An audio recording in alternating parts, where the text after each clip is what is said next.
सो है गाइस, कैसे हो आप सब। मैं हूं Sonam Tiwari. Welcome back to our channel. And आज है बुधवार, तो कल मैं व्रत थी मंगला गौरी माता की, और आज मैं वही विसर्जन बताऊंगी कि कैसे क्या क्या चीज़ रखनी है और क्या विसर्जित करना है। तो मैंने आपसे बताया था कि मैं ये वाला मंगलवार आपके लिए विसर्जन वाला वीडियो लेके आऊँगी, तो बस वही लेके आई हूँ। चलिए फिर दिखाती हूँ कि मैं क्या क्या रखती हूँ और क्या विसर्जित करती हूँ। तो भाई ये रहा सावन का दूसरा मंगलवार, और पहले मंगलवार में जैसे पूजा किए थे वैसे ही दूसरे मंगलवार में भी पूजा करना है।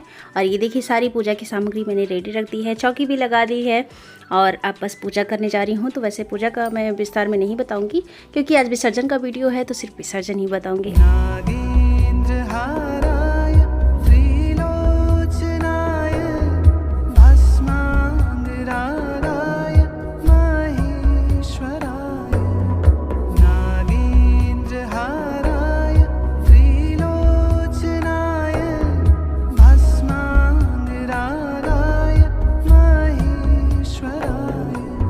और दूसरे दिन सुबह मैं नहा धो के रेडी हो गई हूँ, और सबसे पहले मैं सारा सामग्री हटाऊंगी जो भी मैंने प्रसाद चढ़ाया था। और फूल तो मैं शाम को ही हटा दी थी, और जो भी मीठा चढ़ाया था वो भी शाम को हटा दी थी। बस फल और जो भी मैंने दाना रखा हुआ था अन्य, वो नहीं हटाया था, और श्रृंगार का सामान नहीं हटाया था। तो बस श्रृंगार का सामान, दाना, ये सारी चीज़ें हटा देने हैं। और जो मैंने 16 माताएं बनाई हैं और नौग्रह बनाए हैं, तो इसका दाना आप चाहे चिड़िया को डाल दीजिए या फिर आप विसर्जित कर सकते हैं। तो अगर चिड़िया को डालते हैं तो इस बात का ध्यान रखिए कि वो पैर के नीचे ना पड़े। तो मंगला गौरी के व्रत में मूर्ति बनाने का विधान है, पर हम मूर्ति नहीं बना पाते हैं, इसकी वजह से 5 कौड़ी रखते हैं। तो 5 कौड़ी जो है उसे बिना चुंडी को विसर्जित नहीं करते हैं, तो चुंडी के सहित ही उनको विसर्जित करना है। और बाकी ये जो 7 प्रकार के दाने चढ़ाए हैं, 5 प्रकार के मेवे चढ़ाए हैं, तो ये सारे एक पॉलीथीन में रखते जाइए ताकि पूरा इकट्ठा हो जाए सारे मंगलवार का। उसके बाद इसको तो किसी पंडित को या गरीब को दान दे दीजिए। अगर आपको लगता है कि ये सारी चीज़ें पंडित नहीं लेंगे तो आप किसी भी गरीब को दे सकती हैं। और आपने जो कलश में जल भर के रखा है वो आप किसी भी पेड़ के नीचे डाल सकती हैं, चाहे वो नीम का पेड़ हो चाहे आम का पेड़ हो, किसी भी पेड़ के नीचे डाल सकती हैं, किसी भी गमले में भी डाल सकती हैं। और जो आपने कलश के ऊपर चावल रखा था तो उसे आप अपने चाहे भंडार गृह में डाल सकती हैं, या फिर आप उसे एक पॉलीथीन में रखते जाइए और उसको भी पंडित को दान दे दीजिएगा। और जो भी नारियल चढ़ाया हुआ है आप उसे आज ही फोड़ के सबको प्रसाद के रूप में दे भी सकती हैं, खुद भी खा सकती हैं। और बाकी ये सारी सामग्री इकट्ठा करके आप किसी भी जलाशय में डाल सकती हैं, गंगा, तालाब या किसी कुएं में डाल सकती हैं। अगर नहीं है कोई जगह तो आप घर में ही किसी बाल्टी में विसर्जित कर सकती हैं और उसका जल किसी पौधे में डाल दीजिएगा। और ये देखिए मैं चौकी नहीं हटाई हूँ और फिर से माता रानी की पूजा कर दी हूँ, अच्छे से श्रृंगार कर दी हूँ। और ये श्रृंगार का सामान मीठा फल माता रानी के लिए, सासू मैया के लिए बायन के रूप में दूंगी। और ये देखिए मैंने उनको दे दिया है। तो मैं एक मंगलवार का सारा श्रृंगार का सामान अपने लिए रखूँगी और एक मंगलवार का श्रृंगार का सामान पंडित के लिए रखूँगी। तो इस तरह मेरा विसर्जन संपन्न हुआ, और अब चलते हैं अपने काम की ओर बढ़ते हैं। वैसे तो मैं सुबह नहाने से पहले ही झाड़ू पोछा कर लेती हूँ, अपने सारे कपड़े धुल के रख देती हूँ। और पूजा करने के बाद मैंने खाना बनाया, पिताजी पहले ही चले गए थे, उनको नाश्ता दे दिया था। और अब मैं बिस्तर ठीक कर रही हूँ क्योंकि न्यासा सुबह सोती रहती है तो बिस्तर नहीं ठीक कर पाती हूँ। अभी बेडशीट चेंज कर दे रही हूँ। जहाँ बच्चे रहते हैं तो बेडशीट गंदा ही होते रहते हैं, तो हर दूसरे दिन चेंज ही करना रहता है। और अपनी लल्ला को भी नहला धुला के रेडी कर दिए हैं, और उसका भी पोनीटेल नहीं बनाया क्योंकि बाल सूखा नहीं था, इसकी वजह से उसका पोनीटेल नहीं बनाया है। और अभी दोपहर के हो रहे हैं 2, और लाइट थी तो मैं सोची सारे कपड़े रखे हुए थे इनका, और पिताजी का था, कुछ हरिओम का था, तो ये सारे कपड़े मैं प्रेस कर दे रही हूँ। और पिताजी खा के चले गए हैं, हम भी खा पी चुके हैं, तो दोपहर में यही काम बचा है तो इसको भी कर लेती हूँ ताकि फ्री हो जाऊँ।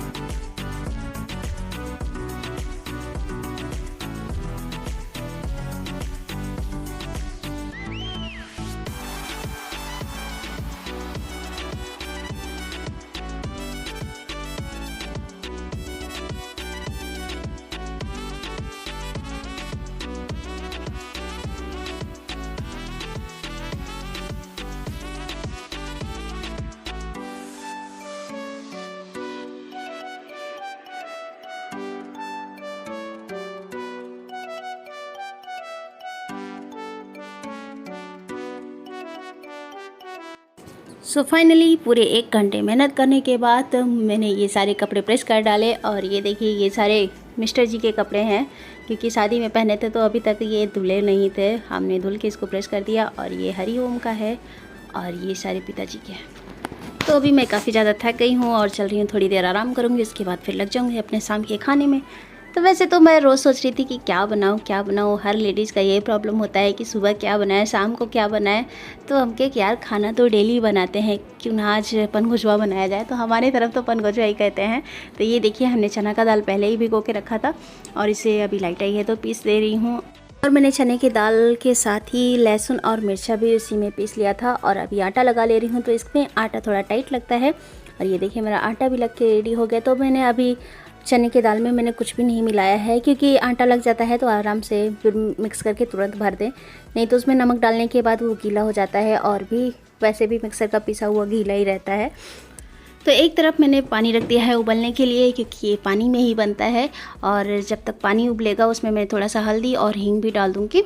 और अब मैं चने की दाल में थोड़ी सी हल्दी, थोड़ा मसाला और हींग, जीरा, थोड़ा सा दम आलू मसाला डालूँगी और नमक डालूँगी। मिक्स नहीं करूँगी, इसको थोड़ी देर रख दूँगी। और तो इसको भरने के लिए मैं छोटी छोटी रोटियां बना ले रही हूँ। और उसके बाद जब ये उबलने लगेगा पानी, तो इसको मैं गुजिया का शेप दूँगी और उसमें जब वो पानी उबलता रहेगा उसमें डालती जाऊँगी।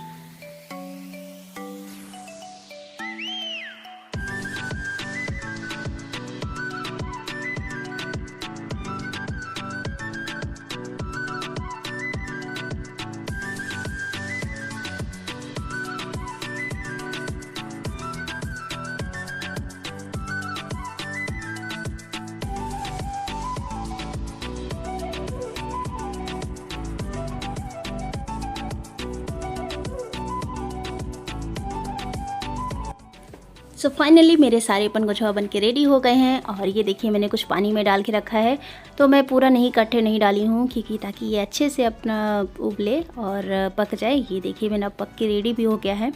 और आप दबा के देख सकते हैं बिल्कुल टाइट हो गया है। टाइट होने का मतलब यही है कि अच्छी तरीके से पक गया है। और इसको अब मैं कट लगाऊंगी और फ्राई करूंगी। तो फ्राई करने के लिए मैं थोड़ा सा ऑयल डाली हूँ और उसमें जीरा डालूंगी। अगर आप स्पाइसी खाना चाहते हैं तो मिर्ची भी डाल लीजिए। और क्योंकि ऑलरेडी मैंने मिर्ची उसमें पीसा हुआ है, तो इसलिए मैं मिर्ची नहीं डाल रही हूँ। पापा लोग मिर्ची ज़्यादा नहीं खाते हैं। तो बस थोड़ा सा जीरा डालूँगी, हींग डालूँगी और दम आलू मसाला और थोड़े से अमचूर, और उसको डाल के आराम से फ्राई करूँगी। और गर्मा गर्म टेस्टी टेस्टी खाऊँगी चटनी के साथ।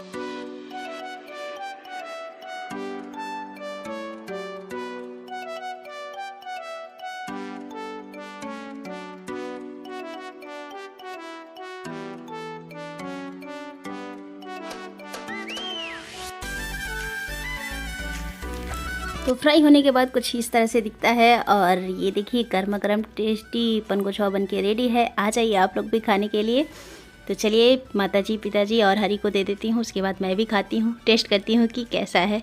तो सच में बहुत टेस्टी बना है। और अभी के लिए बस इतना ही। आपसे मिलती हूँ अगले वीडियो में एक नए ब्लॉग के साथ, कुछ नया लेके। तब तक के लिए बाय बाय।